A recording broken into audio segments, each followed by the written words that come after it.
and soothing, a sharp contrast to the outdoor sirens that rang out in 1972, warning people about the Rapid City flood. And if you listen closely, you'll hear another sound resonating in the auditorium of the Civic Center: hope.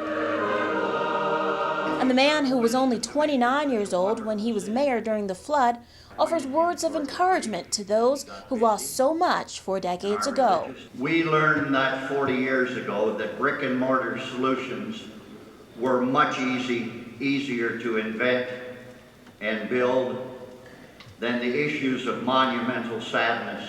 A sadness that at times throughout the service was clearly visible. And I remember saying, I never thought I was going to die like this. Such as when Pastors Ron and Levon Masters recalled how their children were carried away by the floodwaters. Unbeknown to us, the dam had burst.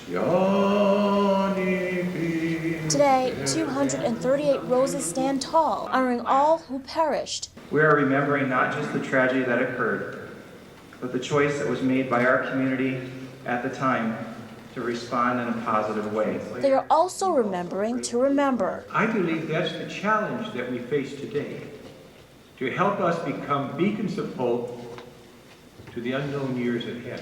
A challenge some hope will withstand the test of time, so that similar to the stories, the hope will be passed on from generation to generation. We must leave this commemoration moment today with a joyful spirit in our hearts.